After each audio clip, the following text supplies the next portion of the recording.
مولانا وحید الدین خان کتاب زندگی میں ایک امریکی کاریگر ایلیس ہوئے کے دلچسپ حالات زندگی بیان کرتے ہوئے بتاتے ہیں کہ وہ 1819 میں پیدا ہوا اور صرف 48 سال کی عمر میں اس کا انتقال ہو گیا، مگر اس نے دنیا کو ایک ایسی چیز دی جس نے کپڑے کی سلائی میں ایک انقلاب پیدا کر دیا۔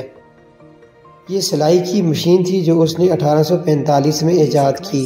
ہوئے نے جو مشین بنائی اس کی سوئی میں دھاگا ڈالنے کے لیے ابتدا میں سوئی کی جڑ کی طرف چھید ہوتا تھا، جیسا کہ عام طور پر ہاتھ کی سوئیوں میں ہوتا ہے۔ ہزاروں برس سے انسان سوئی کی جڑ میں چھید کرتا آ رہا تھا، اس لیے ایلیس ہوئے نے جب سلائی کی مشین تیار کی تو اس نے بھی عام رواج کے مطابق اس میں جڑ کی طرف چھید بنایا۔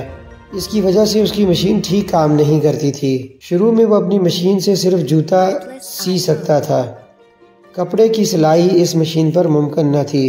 ایلیس ہوئے ایک عرصہ تک اسی پریشانی میں رہا، مگر اس کی سمجھ میں اس کا کوئی حل نہیں آتا تھا۔ آخرکار اس نے ایک خواب دیکھا اور اس خواب نے اس کا مسئلہ حل کر دیا۔ اس نے خواب میں دیکھا کہ ایک ویشی قبیلے کے کچھ آدمیوں نے اسے پکڑ لیا ہے اور اس کو حکم دیا کہ وہ 24 گھنٹے کے اندر سلائی کی مشین بنا کر تیار کرے، ورنہ اس کو قتل کر دیا جائے گا۔ اس نے کوشش کی مگر مقررہ مدت میں وہ مشین تیار نہ کر سکا۔ جب وقت پورا ہو گیا تو قبیلے کے لوگ اس کو مارنے کے لیے دوڑ پڑے۔ ان کے ہاتھ میں برچے تھے۔ وہ نے غور سے دیکھا تو ہر برچے کی نوک پر ایک سوراخ تھا۔ یہی دیکھتے ہوئے اس کی آنکھ کھل گئی۔ ہوئے کو آغاز مل گیا۔ اس نے برچے کی طرح اپنی یہ سلائی کی مشین سے بھی نوک کی طرف چھید بنایا اور اس میں دھاگا ڈالا۔ اب مسئلہ حل تھا۔ چھید اوپر ہونے کی وجہ سے جو مشین کام نہیں کر رہی تھی وہ نیچے کی طرف چھید بنانے کے بعد بخوبی کام کرنے لگی۔ ہوئے کی مشکل یہ تھی کہ وہ رواجی ذہن سے اوپر اٹھ کر سوچ نہیں پاتا تھا۔ وہ سمجھ رہا تھا کہ جو چیز ہزاروں سال سے چلی آ رہی ہے وہی صحیح ہے۔ جب اس کے لاشعور نے اس کو تصویر کا دوسرا رخ دکھایا تو وہ اس معاملے کو سمجھ گیا اور اس کو فوری حل کر لیا۔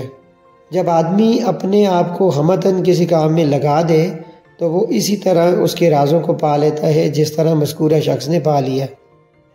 اس دلچسپ مثال سے مولانا وحید الدین خان ہمیں دو چیزوں کا درس دے رہے ہیں۔